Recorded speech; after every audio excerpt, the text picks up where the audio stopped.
Assalamualaikum warahmatullahi wabarakatuh. Selamat malam, selamat bertemu kembali dengan dialog kita malam ini. Dan malam ini kita membicarakan salah satu pemikir perempuan, Profesor Iris Meren yang sangat terkenal. Dia lahir pada tahun 1949 dan meninggal tahun 2006. Iris Meren yang ini adalah seorang filosof dan dia dikenal melalui teorinya tentang keadilan sosial, politik, dan teoritis feminis Amerika yang terkemuka tentang feminisme dan teori politik. Ia memperoleh pendidikan dan memperoleh gelar doktor atau PhD filsafat dari Universitas Pennsylvania State University, dan salah satu bukunya yang terkenal adalah apa yang kita bahas malam ini, yaitu tentang inklusi dan demokrasi. Dan buku ini terbit tahun 2000, dan ada lagi misalnya buku-bukunya lain, misalnya seperti Justice and Politics of Difference. Ini juga sebenarnya membicarakan tentang keadilan dan politik yang perbedaan. Biasanya adalah bagaimana misalnya konsep perbedaan dan ketidaksetaraan itu terhadap kaum perempuan atau feminis. Dan ia mengembangkan konsep komunikasi yang demokratis. Teman-teman sekalian, dia selalu sebenarnya mencoba untuk bukan hanya membicarakan ketidakadilan dan kesalahan antara laki-laki dan perempuan, tapi juga sebenarnya mencoba untuk membicarakan demokrasi dalam pengertian yang lebih luas. Tadi kita katakan bahwa ia mengembangkan konsep komunikasi dan demokrasi yang menekankan pentingnya dialog dan partisipasi aktif dari semua anggota masyarakat. Pada buku Inklusi dan Demokrasi karya Iris Meren yang ini, ia membahas pentingnya inklusi dan demokrasi itu, dan ia berpendapat bahwa untuk mencapai demokrasi sejati sebenarnya tidaklah cukup hanya dengan menggunakan atau memperoleh itu dan membuktikan itu melalui pemilihan umum. Apalagi misalnya pemilihan umumnya itu adalah pemilihan yang tidak bebas, tidak jujur, dan tidak adil. Teman-teman sekalian, Iris yang ini berpendapat bahwa untuk mencapai demokrasi yang sejati sebenarnya diperlukan partisipasi aktif dari masyarakat dan juga misalnya dari berbagai macam kelompok yang ada, terutama sekali dari tindakan-tindakan menghindari tindakan-tindakan yang sifatnya diskriminatif terhadap kelompok atau orang lain. Teman-teman sekalian, ia menyoroti perlunya dan mengatasi ketimpangan dan mendukung partisipasi aktif dari semua individu dalam proses politik untuk mewujudkan demokrasi yang menurutnya diperlukan. Itu adalah demokrasi yang inklusif, yang sama, yang setara, tidak melakukan perbedaan apapun dalam politik untuk mewujudkan demokrasi yang adil dan berkelanjutan. Para pendengar dan teman-teman setiap, pada bagian berikutnya ini sebenarnya kita mencoba menjelaskan tentang pemikiran yang dikemukakan oleh Iris itu tentang inklusi dan dalam konteks demokrasi. Ia mengungkapkan bahwa inklusi dalam konteks demokrasi itu sebenarnya mengacu pada upaya untuk memastikan bahwa semua individu memiliki akses yang sama dan kesempatan yang adil dalam berpartisipasi politik dan kehidupan masyarakat secara umum. Teman-teman sekalian, ini adalah hal yang sangat penting menurut Iris yang jadi tidak ada perbedaan antara satu individu dengan individu lain.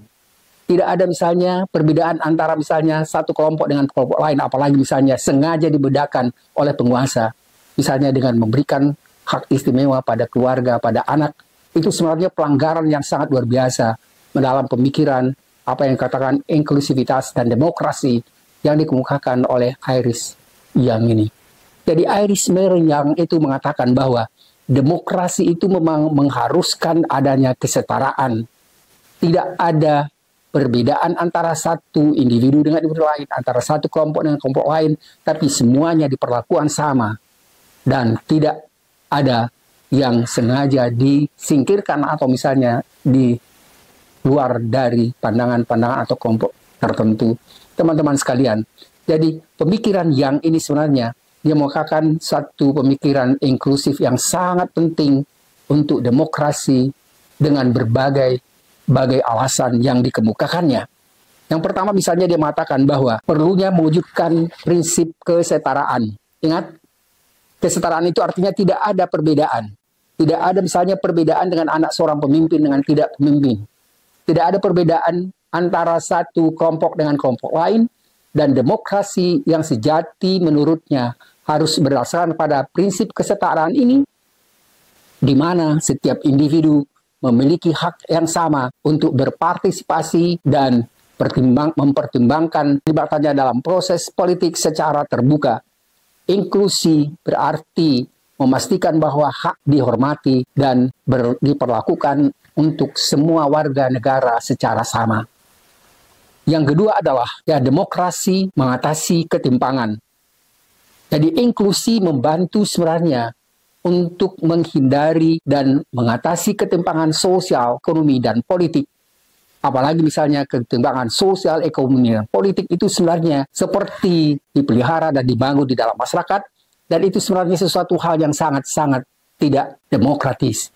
Teman-teman sekalian, kita kadang-kadang sebenarnya heran bagaimana misalnya para pemimpin para ahli hukum itu sebenarnya mendukung terjadinya ketidaksetaraan dengan mendukung perbedaan antara satu individu dengan lain, antara misalnya satu atau seorang anak pejabat dengan masyarakat yang biasa. Iris yang ini jelas-jelas sebenarnya menolak dan mengkritiki pandangan-pandangan yang tidak inklusif dan tidak menempatkan kesetaraan yang sama untuk semua individu. Yang tadi kita katakan bahwa mengatasi ketimpangan itu suatu hal yang sangat penting juga. Ketimpangan sosial, ekonomi, dan politik itu tidak boleh misalnya menempatkan seseorang secara tidak sama di depan hukum dan di dalam politik. Yang ketiga adalah mendukung representasi yang beragam. Teman-teman sekalian, kalau misalnya di dalam masyarakat kita memang tidak mungkin hanya ada satu masyarakat yang seragam, tapi masyarakat kita terkenal dengan adanya pluralitas, ada keanekaragaman, perbedaan ras, agama, dan kepentingan, dan terutama sekali misalnya kepentingan politik, dan masing-masing sebenarnya harus ditempatkan pada kedudukan yang sama.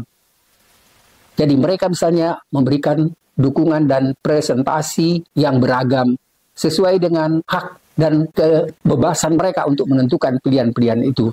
Jadi teman-teman sekalian, mendukung representasi yang beragam itu sebenarnya itu merupakan hak azazi juga yang memang harus diberikan, dan itu diberikan secara setara pada semua kelompok. Dan yang keempat, menurut Iris yang ini, meningkatkan legitimasi demokrasi dan meningkatkan legitimasi demokrasi dengan cara memasukkan berbagai macam suara dan perspektif yang inklusif sehingga meningkatkan legitimasi demokrasi. Jadi memberikan suara dan secara bebas pada perspektif yang berbeda dengan secara sama dan adil, itu sebenarnya adalah satu bentuk legitimasi demokrasi yang tinggi. Jadi demokrasi inklusif lebih mampu memberikan kepentingan pada masyarakat secara bebas, tanpa harus ada paksaan untuk memilih masyarakat itu, dan mereka diberikan kebebasan untuk menentukan pilihannya sesuai dengan apa yang diinginkan tersebut. Demikianlah misalnya kita menjelaskan pada bagian pertama ini tentang inklusi yang dikemukakan oleh Iris Myron yang menurut dia sebenarnya itu adalah merupakan satu syarat yang sangat penting untuk sebuah negara yang demokrasi. Negara yang menjunjung tinggi kesetaraan dan keadilan dan itu perlu sekali untuk memastikan bahwa demokrasi tidak hanya berfungsi sebagai sistem politik formal, tetapi juga misalnya sebagai alat untuk mewujudkan keadilan sosial, kesetaraan, dan keterlibatan aktif dari semua warga negara dalam kehidupan politik dalam negara tersebut. Teman-teman sekalian, pemikiran Iris Marian Young ini sebenarnya adalah pemikiran yang menurut saya sangat penting sekali kita hidupkan dan kita kembangkan dalam masyarakat kita yang sekarang ini, yang sepertinya apa yang dikemukakan oleh Iris Marian Young bagi satu negara yang bisa menjalankan demokrasi secara baik, kita masih jauh dari harapan itu, dan mudah-mudahan kita perlu sekali memahami dan mengembangkan prinsip-prinsip kesetaraan dan keadilan bagi semua pihak tanpa harus membedakan yang satu dengan yang lain. Dan sekarang justru itu menjadi permasalahan yang sangat-sangat menurut saya ditunjukkan secara tidak adil oleh penguasa, oleh lembaga-lembaga negara yang semestinya memang harus menjunjung tinggi kesetaraan pada semua pihak tanpa harus misalnya memberikan keistimewaan malah misalnya dengan melanggar peraturan-peraturan yang ada untuk bisa melanggar ketidaksetaraan itu. Teman-teman sekalian, ini adalah hal-hal yang penting yang harus kita pahami. Bagaimana misalnya kalau negara ini kita sebut sebagai suatu negara demokrasi yang adil, yang demokratis, dan menempatkan semua orang, semua individu dan masyarakat dalam posisi yang sama. Teman-teman sekalian, itulah yang kita sampaikan pada bagian pertama tentang pemikiran Iris Marian ini. Satu pemikiran yang penting bagi kita kalau kita memang menginginkan demokrasi di Indonesia ini berjalan dengan baik sesuai dengan keadilan dan kesetaraan. Terima kasih atas perhatian teman-teman sekalian. Mudah-mudahan pemahaman dan pengajaran diskusi yang ringkas ini dapat membantu teman-teman sekalian, terutama sekali misalnya pada teman-teman dan adik-adik mahasiswa yang baru belajar di universitas, dan bagaimana misalnya satu negara yang kita ingin kembangkan, tegakkan di Indonesia ini berjalan dengan memberikan demokrasi, keadilan, dan kesetaraan bagi semua individu dalam masyarakat Indonesia yang kita cintai ini. Terima kasih atas perhatiannya, semoga bermanfaat. Assalamualaikum warahmatullahi wabarakatuh.